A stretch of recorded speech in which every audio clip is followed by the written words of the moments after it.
Oke, bismillahirrahmanirrahim. Assalamualaikum warahmatullahi wabarakatuh. Waalaikumsalam warahmatullahi wabarakatuh. Kita ketemu lagi Sobat DRPM di kegiatan obrolan Ramah Sinta. Oke, dan kali ini kita bersama dengan Dr. Rifat Nur Fahri, spesialis Selamat mata. pagi semua. Selamat pagi semuanya. Sama-sama Pak Dokter.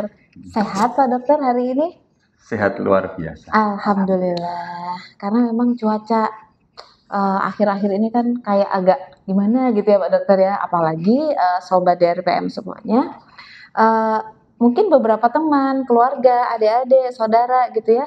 Ada yang di beberapa waktu terakhir ini seperti terganggu kesehatannya. Entah itu mata, entah itu kalau kondisi fisik mungkin panas gitu ya Pak Dokter. Dan itu juga Sobat DRPM yang akan kita angkat topik itu ya kan. Apalagi beliau Bapak Dr. Rifat ini adalah Ketua Pusat Studi Medical Dental. Ini adalah pusat studi kami yang tergres ya Sobat DRPM. Betul. Dan beliau adalah Ketua Pusat Studinya. Karena awalnya sudah punya fakultas kedokteran gigi dan fakultas kedokteran, maka pusat studi ini itu sangat penting untuk mulai pengembangan ya Pak Dokter ya. Iya. Supaya apalagi ke depan banyak penelitian yang bisa kita lakukan. Iya, betul sekali.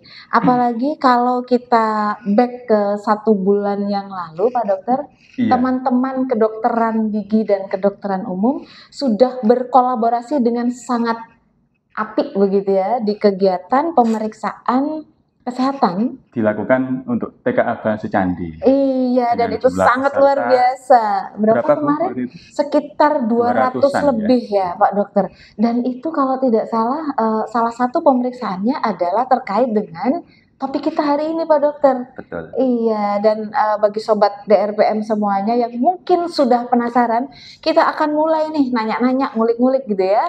Karena beliau juga selain Ketua Pusat Studi Medical Dental, beliau juga sehari-hari berpraktiknya di mana Pak Dokter? Sebagai dokter spesialis mata di Rumah Sakit Siti Khotijah Muhammadiyah Cabang Sepanjang dan Rumah Sakit As-Sakinah Medika. Iya, berarti Sobat DRPM yang mungkin di area Sepanjang, Sukodono pasti sangat familiar dengan kedua rumah sakit kita itu. Begitu, iya. Pak Dokter, untuk mengawali nih, siap. Kemarin ketika kita melakukan pemeriksaan kesehatan bagi adik-adik TK ABA 1 sampai 8 Candi, itu kan salah satunya memang terkait dengan kesehatan mata. Betul. Mungkin bisa diulas sedikit apa sih dan bagaimana sih gitu, atau apa sih urgensinya terkait dengan kesehatan mata itu khususnya untuk adik-adik kita di PAUD, pendidikan anak usia dini. Monggo Pak Dokter. Terkait urgensi Bu Nur, jadi kita harus melihat kembali bahwa seberapa pentingnya mata kita ini sebetulnya ya. Kapan terakhir kali Bu Nur merasa bahwa perlu memeriksakan mata? Iya, itu saya lupa ingat sih Pak Dokter. Tapi alhamdulillah aman sih sejauh ini. Mungkin kalau di depan layar atau komputer memang harus saya pakai kacamata. Nah, kadang-kadang kebanyakan orang itu seperti itu. Ketika sudah melihat bayangan jauh di billboard itu kabur, tapi ketika melihat HP itu masih bisa terang, itu masih merasa cukup. Karena masih bisa melihat WhatsApp, kemudian melihat Facebook, untuk aktivitas sehari-hari itu tidak terganggu. Tidak terganggu. Padahal kalau kita punya HP kemudian baterainya tinggal 20% aja, itu kita tuh sudah panik biasanya. Sudah panik cari charger ya Pak Dokter? Cari charger, pengen segera ngecas HP-nya, jangan sampai mati. Padahal HP itu bisa dicas dan bisa diisi ulang baterainya. Sementara kalau mata kita ini ketika mengalami gangguan itu lebih susah untuk diobatinya. Nah, mindset ini yang perlu kita perbaiki, bagaimana kita mendeteksi dini sebelum terjadinya gangguan pada penglihatan kita. Coba bayangkan, seandainya mata kita sehat, maka kita bisa melihat indahnya pemandangan di Trawas. Oh iya, di Trawas. Bisa melihat cantiknya Mahalini, Syifa Hiju, Bu Nur, Syifa Haju, Syafi. Sampai salah kita ngomong. Atau bisa melihat kerennya Iqbal Ramadan. Kemudian atau kita bisa melihat indahnya pemandangan Ka'bah di Madinah. Masya Allah. Itu semua apabila penglihatan kita itu sehat. Untuk itu kita perlu menjaga supaya mata kita ini itu tetap sehat. Ibaratnya kalau kita punya motor kesayangan kita, tentu kita nggak menunggu motornya itu mogok baru kita periksakan kan. Iya, kalau saya biasanya gitu Pak Dokter. Kalau motor sudah remnya agak aneh gitu baru saya bawa ke Akhirnya lebih bengkel. susah. Kalau kita mogoknya di tengah jalan yang jauh dari bengkel, kan lebih susah untuk membenarkannya. Yang paling bagus kan adalah dilakukan servis rutin sesuai dengan panduan dari manual booknya mesinnya. Begitu juga dengan mata kita. Lebih baik apabila kita melakukan pemeriksaan mata secara rutin. Atau ketika mulai muncul gangguan ringan pada mata kita, kemudian kita memeriksakannya. Idealnya berapa ini? Tenggat waktu gitu Pak Dokter. Jadi kalau misalkan kita sudah mulai melihat jauh itu tulisan di dinding itu sudah mulai kabur ini, gitu. Pak. Iya, Pak Dokter Sigit. Hurufnya tidak kelihatan itu atas nama siapa itu. Periksakan untuk ke dokter atau ke fasilitas kesehatan Pratama. Lalu apabila kita melihat putra-putri kita ketika membaca itu sangat dekat seperti ini, lalu sering memicing-micingkan mata. Itu sudah tanda-tanda ya Pak Dokter? Atau kelihatan melihat TV itu kemudian maju ke depan sampai dekat.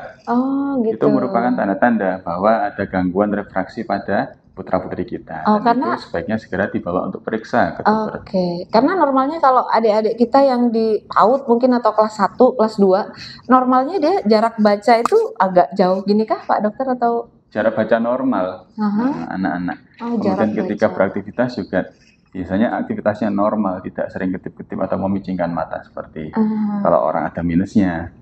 Kalau minus itu kan memicingkan ini jadi kelihatan lebih terang. Nah, tanda-tanda kecil seperti ini yang perlu kita waspadai dan kita perhatikan sewaktu-waktu ketika kita bersama dengan putra-putri kita. Sehingga kita bisa mengidentifikasi dan melakukan pemeriksaan sedini mungkin. Terus kalau saya beberapa kali melihat ya Pak Dokter, adik-adik TK bahkan itu ada yang sudah pakai kacamata. Ini kira-kira nih, kenapa ya? Atau memang genetik, memang sejak kecil ada kelainan, atau memang ada hal-hal yang memicu kalau untuk adik-adik kita itu Pak Dokter? Kalau orang tua pakai kacamata, oke lah ya, karena memang sudah secara usia gitu ya. Tapi kalau untuk adik-adik TK sudah pakai kacamata, apalagi yang agak tebal begitu lensanya, itu kira-kira apa penyebabnya? Kalau kita melihat data dari Kementerian Kesehatan tahun 2022, itu memang jumlah populasi Indonesia yang mengalami gangguan penglihatan itu kurang lebih 8 juta. 8 juta. Dengan 232.000 kurang lebih itu mengalami kebutaan. Begitu. Jika kita melihat angka 8 juta, mungkin kita sulit membayangkannya seperti apa ya. Banyak sekali Pak Mungkin kita bisa bandingkan dengan data populasi Kabupaten Sidoarjo. Menurut BPS di tahun 2024 itu kurang lebih sekitar 2 juta orang. Untuk Sidoarjo aja nih. Tapi jadi kalau 8 juta, variatif usianya begitu itu ya. Bayangkan 8 kabupaten seperti Sidoarjo itu semuanya mengalami gangguan penglihatan. Jadi kurang lebih sebanyak itu. Itu menunjukkan betapa gangguan penglihatan ini tuh banyak di sekitar kita. Dan faktor utamanya itu ada 2 kalau untuk gangguan refraksi. Faktor utama untuk mata yang sakit gitu ya. Yang pertama itu adalah lifestyle atau gaya hidup. Lifestyle, lifestyle yang seperti apa nih Pak Dokter? Agak penasaran juga saya. Gaya hidup yang kita hadapi sekarang di era modern itu terutama adalah gaya hidup untuk melihat dekat. Melihat dekat, apapun itu atau banyak khusus untuk hal-hal keseharian kita itu atau gadget yang begitu berhubungan dengan melihat dekat, seperti melihat monitor laptop komputer kita. Nah, itu kalau kita dosen emang setiap hari seperti itu ya. Betul. Sobat DRPM, Masya Allah. Sementara Allah menciptakan mata kita sebetulnya adalah untuk melihat jauh, sehingga kita bisa melihat bintang-bintang di langit atau melihat binatang di kejauhan ketika nenek moyang kita dulu berburu, sehingga bisa mencari makan. Gitu. Tapi kalau memang seperti kita mungkin sedikit saya ini, kita kan setiap hari aktivitas dengan laptop Pak Dokter.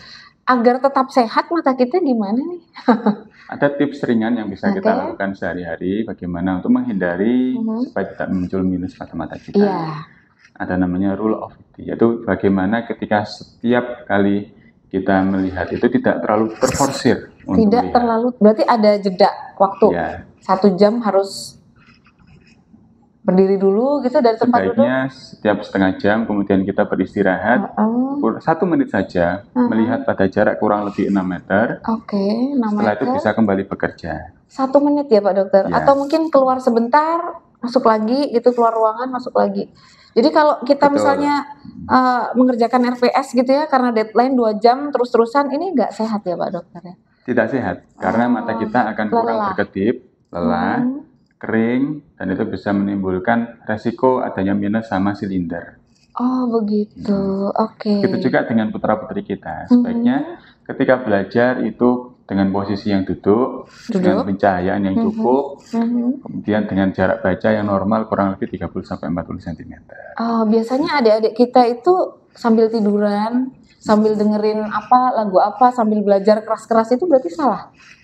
Ya, itu bisa membuat otot mata kita cepat lelah dan akan timbul minus. Oh gitu. Tapi memang ada faktor yang kedua yang kita selain tidak bisa modifikasi, gaya hidup ya, lifestyle, yaitu faktor keturunan. Faktor keturunan, ya. Oke. Jika kita memiliki minus, istri saya atau suami Bu Nur memiliki minus, itu ada resiko lebih besar putra-putri kita itu mengalami gangguan refraksi juga. Oh gitu, oke. Kalau kita minusnya udah di atas usia 40 Pak Dokter, apakah ini ke anak juga gitu? Atau mungkin kita sejak awal, mungkin sudah SMP atau SD bahkan gitu? Yang berarti awal kecil sudah minus itu resiko genetiknya untuk putra-putrinya lebih besar untuk mengalami minus. Oh berarti adik-adik kita yang di pendidikan anak usia dini kalau sudah pakai kacamata tebel-tebel, kan kalau lifestyle mereka mungkin masih belum ya Pak Dokter, mungkin secara genetik ada kemungkinan ke arah sana. Oke. Dan cara pencegahan atau cara mengatasi kalau sudah seperti itu, kan kalau dari orang tua zaman dulu perbanyak makan wortel begitu. Apa memang harus wortel? Sering anak-anak itu nggak suka kalau makan wortel, masalahnya agak susah begitu. Atau mungkin ada alternatif yang lain, vitamin atau apa begitu Pak Dokter? Yang paling mudah itu adalah pola hidup yang sehat. Jadi modifikasi lifestyle yang tadi itu. Jika sebelumnya sering lihat HP, maka HP-nya dibatasi. HP dibatasi, di depan layar komputer juga dibatasi. Di tempat pencahayaan yang cukup. Dengan posisi yang duduk. Lalu ditambah satu lagi yaitu olahraga di luar ruangan. Olahraga di luar ruangan. Oke. Jam terbaik untuk melakukan olahraga adalah di pagi hari sebelum jam 8 ketika cahaya matahari itu masih hangat. Masih hangat. Yang vitamin D-nya masih. Ya, atau ketika sore hari kurang lebih di atas jam 4. Di atas jam 4, tapi sebelum maghrib ya, antara jam 4 sampai jam 5 lah ya Pak Dokter ya. Cahaya senja itu. Oh, itu waktu terbaik untuk olahraga dan menjaga mata kita. Penglihatan kita, karena sinar matahari yang menyinari alam ketika saat itu cukup aman untuk mata kita dan melatih mata kita untuk melihat jauh. Oke, kalau sebelum jam 7 malah lebih bagus lagi atau terlalu kalau terlalu matahari masih belum ya? Belum melatih penglihatan. Karena sering tetangga saya jam 5 udah jalan Pak Dokter. Itu bagus untuk jantung olahraga. Baik, Masya Allah. Mungkin tips-tips yang disampaikan oleh Dr. Rifat, Sobat DRPM semuanya di obrolan Ramah Sinta kita kali ini tentunya adalah tips yang kalau kita mau bisa lah kita melaksanakan ya Pak Dokter ya. Tentu bisa, seperti para dosen begitu ya, di depan laptop setengah jam, tolong beralih dulu keluar ruangan gitu ya, 1-2 menit, setelah itu balik lagi. Dan kalau untuk adik-adik kita, kalau pegang gadget jangan terlalu lama, kalau membaca harus posisi duduk, pencahayaan harus cukup, jangan sambil tidur-tiduran, apalagi ngurep gitu kan ada kadang ya Pak Dokter ya. Iya. Jadi model belajar adik-adik kita itu ada yang ngurep gitu kan, sambil disuapin makan gitu kan. Pokoknya polanya aneh-aneh. Malah itu justru mengganggu mata ya Pak Dokter. Betul sekali. Itu mengganggu mata. Oke. Dan kita mungkin perlu kembali ke semangat ya, bagaimana kita itu yang agak susah itu. Investasi penglihatan kita itu lebih berharga daripada investasi kripto. Oh begitu, harga kripto sekarang berapa? Untuk penglihatan kita seumur hidup kita. Betul. Iya, Masya Allah, anugerah dari Allah yang harus senantiasa kita jaga ya Pak Dokter. Iya, baik. Mungkin untuk closing statement dari Pak Dokter Rifat, terutama untuk adik-adik kita ya, para orang tua yang masih punya bocil-bocil nih, kira-kira Gimana nih Pak Dokter? Kan rata-rata orang tua bekerja, anak di rumah kan tidak pengawasan langsung orang tua. Nah, bagaimana ini mengatasinya agar ya bisa tetap menjaga mata anak-anak kita tetap sehat? Sebagai closing statement mungkin saya ingin membacakan Quran surat Ad-Din mengenai betapa Allah menciptakan kita itu sudah dalam bentuk yang paling sempurna. Jadi di dalam Quran surat Ad-Din itu ayat 4 itu menyebutkan bahwa laqad khalaqnal insana fi ahsani taqwim. Sungguh kita telah menciptakan manusia dalam bentuk yang paling sempurna.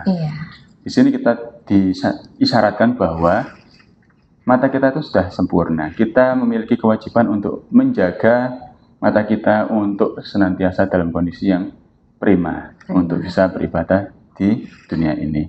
Yang kedua juga dari hadis, jadi dari hadis Imam Bukhari, Ibnu Abbas meriwayatkan bahwa ada dua nikmat yang manusia seringkali melupakannya. Yang pertama adalah nikmat waktu luang dan yang kedua adalah nikmat kesehatan. Luar biasa. Jangan lupa kita untuk menjaga kesehatan karena ketika kita sakit nanti baru akan terasa nikmatnya sehat itu. Dan yang terakhir yang mengenai tentang pentingnya pencegahan mungkin bisa dilihat dari kisah sahabat Umar radhiyallahu an ketika beliau itu memimpin pasukannya hendak memasuki suatu daerah di Syam. Ada sahabat yang menceritakan ke Umar bahwa di tempat itu sedang ada wabah. Beberapa pendapat dari sahabat, kita tetap ke sana karena itu adalah takdir Allah untuk kita menuju ke sana. Namun beberapa sahabat yang juga veteran perang Badar itu menyampaikan kepada Umar, kita kembali saja ke Madinah supaya kita terhindar dari wabah tersebut. Lalu Khalifah Umar memutuskan untuk kembali ke Madinah. Sahabat yang tadi berpendapat untuk tetap terus kemudian protes, loh, kita berarti lari dong dari takdir Allah untuk masuk ke sana. Apa yang disampaikan oleh sahabat Umar? Beliau menjelaskan bahwa ibaratnya kita sedang menggembalakan unta, kemudian ada daerah yang tandus dan juga ada daerah yang subur. Ketika kita memilih untuk mengembalakan di daerah yang subur, kemudian unta kita menjadi sehat, itulah takdir Allah. Begitu juga ketika kita mengembalakan di daerah yang tandus dan kemudian unta kita menjadi mati, itulah takdir Allah. Jadi takdir Allah tergantung dari bagaimana kita berikhtiar untuk mencapai takdir Allah tersebut. Ketika kita berupaya untuk menjaga kesehatan mata kita, maka takdirnya adalah mata kita tetap senantiasa sehat. Alhamdulillah. Baik, sangat luar biasa Sobat DRPM semuanya apa yang disampaikan oleh Bapak Dr. Rifat begitu ya. Tips-tips untuk menjaga kesehatan mata juga untuk keluarga tercinta, bocil, saudara, mungkin tetangga juga begitu ya. Hal yang sepertinya sepele, sederhana, tetapi tidak semua orang mau dan mampu melakukan itu. Oke, oleh karena itu kami berharap di sini apa yang kita obrolkan bermanfaat dan memiliki dampak yang luas karena kita juga akan dilihat oleh masyarakat di tayangan YouTube DRPM nih Pak Dokter gitu ya. Nanti teman-teman semuanya Sobat DRPM silahkan like dan subscribe. Wah, karena ke depan kita tetap akan menampilkan obrolan Rama Sinta di DRPM Omsida ini dengan topik-topik yang tidak kalah menarik. Dari saya sebagai Kabid Pusat Studi DRPM Omsida mengucapkan mohon maaf jika mungkin ada obrolan kita yang kurang tepat. Kita akan pamit undur diri bersama-sama Pak Dr. Rifat, semoga bermanfaat. Terima kasih Sobat Rama Sinta. Oke, kita undur diri. Assalamualaikum warahmatullahi wabarakatuh. Omsida, dari sini pencerahan bersemi.